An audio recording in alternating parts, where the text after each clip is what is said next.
Hello friends, welcome to my YouTube channel. आज हम लोग का जो टॉपिक है वह कक्षा 10 के साइंस से, कक्षा 10 के विज्ञान में जो क्वेश्चन उठाए जाते हैं यूपी बोर्ड में, उन सब चीज़ों के बारे में आज हम लोग पढ़ेंगे। तो सबसे पहले हम लोग स्टार्ट करते हैं रसायन विज्ञान के पहले चैप्टर रासायनिक अभिक्रियाएं एवं समीकरण से। चलिए इसको समझते हैं। जब एक या अनेक पदार्थ आपस में अभिक्रिया करके किसी नए पदार्थ को बनाते हैं तो इस प्रकार की अभिक्रिया को हम रासायनिक अभिक्रिया कहते हैं। जैसे समझिए, कह रहा है कि जब एक या अनेक पदार्थ आपस में अभिक्रिया करके, जैसे मान लीजिए हाइड्रोजन क्या है, एक प्रकार का गैस है, और ऑक्सीजन क्या है, यह भी एक गैस है। और जब हम इसका क्या करते हैं कि रिएक्शन कराते हैं, अभिक्रिया कराते हैं, तो ये दोनों आपस में अभिक्रिया करके क्या करते हैं, यह जल का निर्माण करते हैं। अर्थात जब दो अणु हाइड्रोजन के और एक अणु ऑक्सीजन के आपस में अभिक्रिया करते हैं तो यह क्या बनाते हैं, जल के दो अणु बनाते हैं, और इस अभिक्रिया को हम रासायनिक अभिक्रिया कहते हैं। रासायनिक अभिक्रिया का तात्पर्य होता है रासायनिक परिवर्तन। परिवर्तन दो प्रकार के होते हैं, भौतिक परिवर्तन और रासायनिक परिवर्तन। भौतिक परिवर्तन वे परिवर्तन होते हैं कि जिसमें पदार्थ का मूल गुण नहीं बदलता है। जैसे अगर हम क्या करते हैं कि लोहे, अगर लोहा है, अगर इसको हम पीट करके क्या करते हैं कि हंसिया या कुछ और बना देते हैं, हंसिया या चाकू बना देते हैं, तो यहाँ यह लोहा ही था और यहाँ भी क्या हो गया, लोहा ही रह गया। तो इस प्रकार के जो परिवर्तन होते हैं वह भौतिक परिवर्तन होते हैं। लेकिन रासायनिक परिवर्तन वे परिवर्तन होते हैं कि जिसमें एक नए पदार्थ का जन्म होता है। यहाँ ध्यान से देखेंगे, हाइड्रोजन क्या है, एक प्रकार का गैस है, ऑक्सीजन क्या है, वो भी एक प्रकार का गैस है। लेकिन यहाँ आप देखेंगे तो यहाँ क्या बना है, यहाँ द्रव बना हुआ है, जल का निर्माण हुआ है। इसलिए यह एक क्या कर रहा है, एक नए पदार्थ को बना रहा है। अर्थात हम कह सकते हैं कि रासायनिक परिवर्तन जो होता है वही रासायनिक अभिक्रिया कहलाती है। हाँ तो फ्रेंड्स, समझते हैं रासायनिक अभिक्रिया के प्रकार। इसमें पहला आता है संयोजन अभिक्रिया। संयोजन अभिक्रिया किसे कहते हैं? संयोजन अभिक्रिया वह अभिक्रिया होती है जिसमें एक या अनेक तत्व या पदार्थ मिल करके और एकल उत्पाद को बनाते हैं। यानी कि दो या तीन यौगिक या तत्व मिल करके एकल उत्पाद को बनाते हैं, तो ऐसी अभिक्रिया को हम संयोजन अभिक्रिया कहते हैं। जैसे अगर अमोनिया में हम क्या करते हैं, हाइड्रोक्लोरिक अम्ल को मिलाते हैं या इसके साथ इसकी अभिक्रिया कराते हैं, तो यहाँ पे जो इसका प्रोडक्ट बनेगा वह क्या बनेगा, NH4Cl। अर्थात हमने यहाँ पे क्या लिया था, अमोनिया, और ये क्या है, हाइड्रोक्लोरिक अम्ल।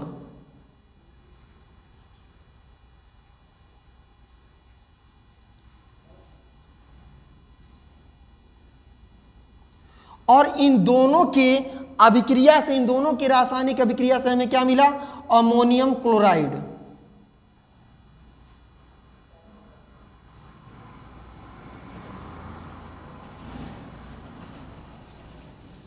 तो इस तरह से हमने देखा कि अमोनिया के साथ जब हम क्या करते हैं कि हाइड्रोक्लोरिक अम्ल की अभिक्रिया कराते हैं, तो वहां हमें जो एक नया यौगिक मिलता है वह क्या होता है, अमोनियम क्लोराइड। और अमोनियम क्लोराइड के अतिरिक्त तो कोई अन्य यौगिक हमें नहीं प्राप्त होता है। अर्थात यहाँ क्या होता है कि जब दो यौगिक मिल करके क्या करते हैं, एकल यौगिक का निर्माण करते हैं, एकल प्रोडक्ट को बनाते हैं, एकल उत्पाद को बनाते हैं, तो इस प्रकार की जो रासायनिक अभिक्रिया होती है उसे हम संयोजन अभिक्रिया कहते हैं।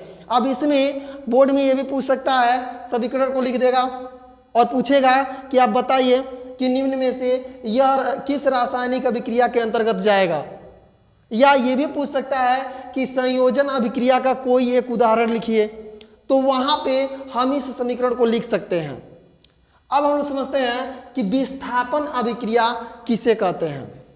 विस्थापन अभिक्रिया क्या कहलाती है, किसे हम विस्थापन अभिक्रिया कहेंगे, कि जिस अभिक्रिया में क्रियाकारक जो पदार्थ होता है वह कम क्रियाशील पदार्थ को छोड़ करके अधिक क्रियाशील पदार्थ की ओर क्या होता है, विस्थापित हो जाता है। तो इसको हम विस्थापन अभिक्रिया कहते हैं। अर्थात कहने का मतलब क्या है कि जो क्रियाकारक पदार्थ होता है वह कम क्रियाशील पदार्थ को छोड़ करके और अधिक क्रियाशील पदार्थ की ओर क्या हो जाता है, विस्थापित हो जाता है। तो इसे हम कहते हैं विस्थापन अभिक्रिया। जैसे एग्जाम्पल के रूप में समझिए, यहाँ कॉपर सल्फेट CuSO4 क्या है, कॉपर सल्फेट है।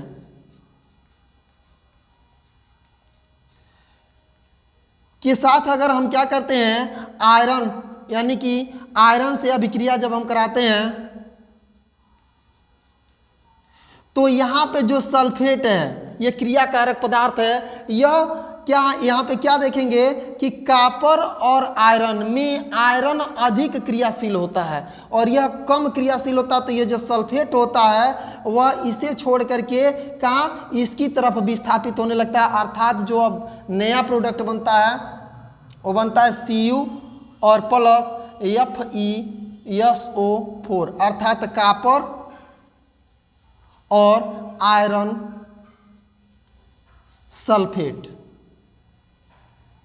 तो इस प्रकार की अभिक्रिया को हम विस्थापन अभिक्रिया कहते हैं। विस्थापन अभिक्रिया का मतलब क्या होता है कि जो क्रियाकारक पदार्थ होता है वह कम क्रियाशील पदार्थ को छोड़ करके और अधिक क्रियाशील पदार्थ की ओर क्या हो जाता है, विस्थापित हो जाता है। इस प्रकार की अभिक्रिया को हम क्या कहेंगे, विस्थापन अभिक्रिया कहेंगे।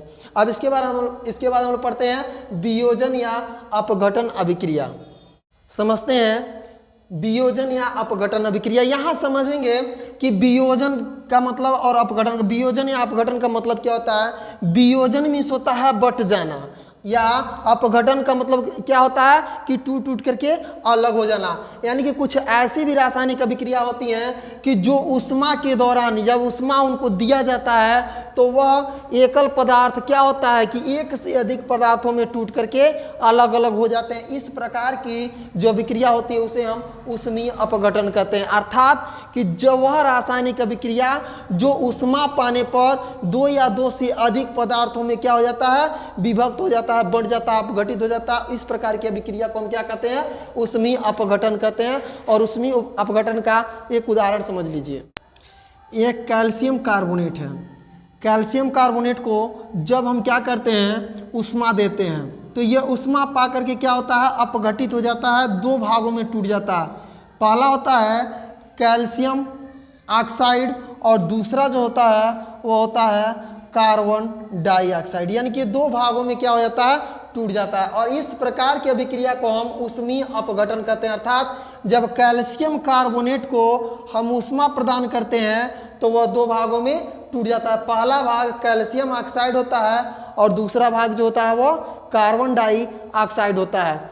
अब हम लोग समझते हैं कि प्रकाश अपघटन क्या है।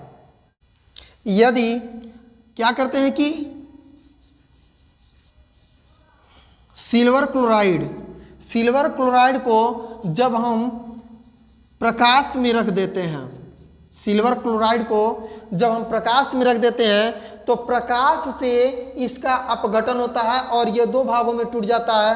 पहला जो होता है वह सिल्वर होता है और दूसरा जो होता है वह क्लोरीन होता है। अर्थात जो सिल्वर क्लोराइड है प्रकाश की उपस्थिति में यह दो भागों में अपघटित हो जाता है, पहला सिल्वर और दूसरा क्लोरीन।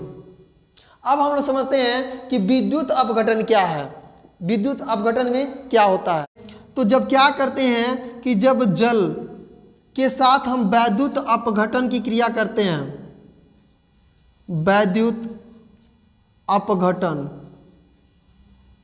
जल के साथ वैद्युत अपघटन करने पर यह दो भागों में विभाजित हो जाता है। पहला होता है हाइड्रोजन और दूसरा होता है ऑक्सीजन। हाइड्रोजन जो होता है वह हमें कैथोड पर प्राप्त होता है और ऑक्सीजन जो होता है वह हमें एनोड पर प्राप्त होता है। अब कैथोड और एनोड क्या हैं, यह इलेक्ट्रोड हैं। यानी कि एक क्या करता है कि एक के पास धन विद्युतीय गुण होता है और दूसरे के पास ऋण विद्युतीय गुण होता है। इसके पास ऋण विद्युतीय गुण होता है और इसके पास क्या होता है कि धन विद्युतीय गुण होते हैं।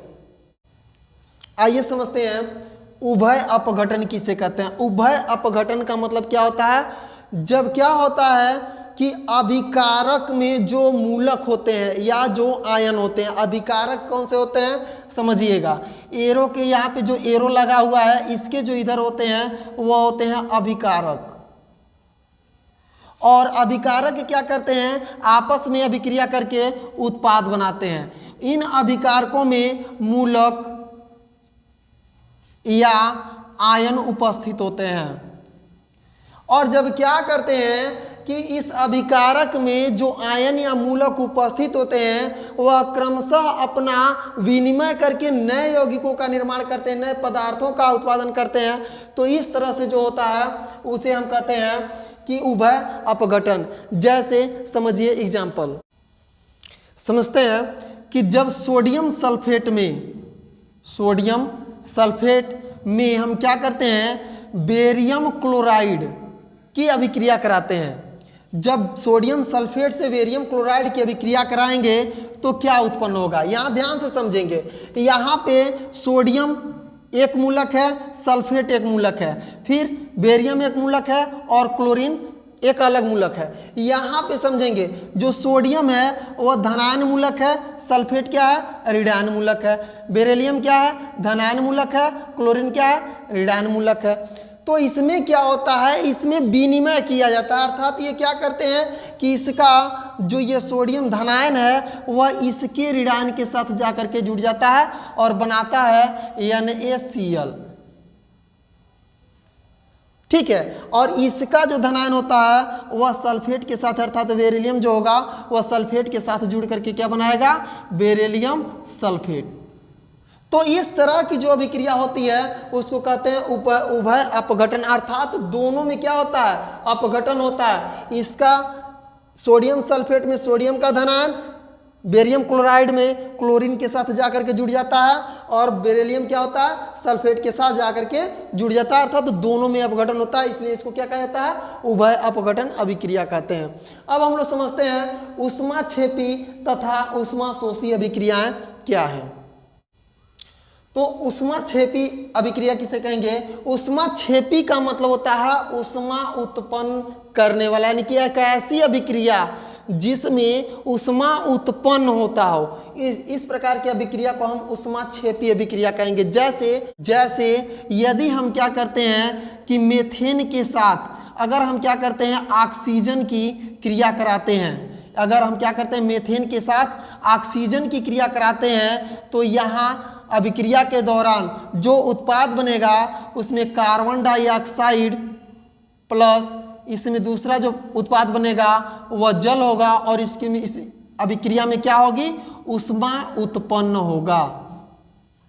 यानी कि ऊष्माक्षेपी अभिक्रिया एक ऐसी अभिक्रिया होती है कि जिस अभिक्रिया में क्या होता है, ऊष्मा उत्पन्न होता है। इसी तरह से ऊष्माशोषी अभिक्रिया का मतलब होता है कि एक ऐसी अभिक्रिया जिसमें ऊष्मा का क्या होता हो, शोषण होता हो। एक ऐसी अभिक्रिया क्या करती है, ऊष्मा को अवशोषित करती है। जैसे मर्क्यूरिक ऑक्साइड क्या करता है, यह ऊष्मा का शोषण करके और यह दो भागों में विभक्त हो जाता है। पहला होता है मरकरी और दूसरा होता है ऑक्सीजन।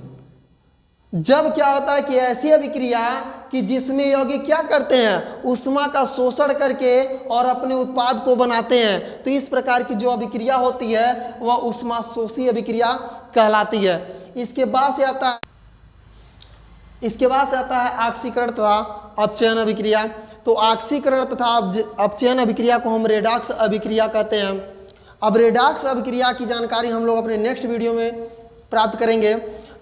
अगर आपको ऑक्सीकरण तथा अपचयन के बारे में जानना है तो आप मेरे चैनल को सब्सक्राइब कर दीजिए ताकि मेरा नेक्स्ट वीडियो आप तक जल्द से जल्द पहुंच सके।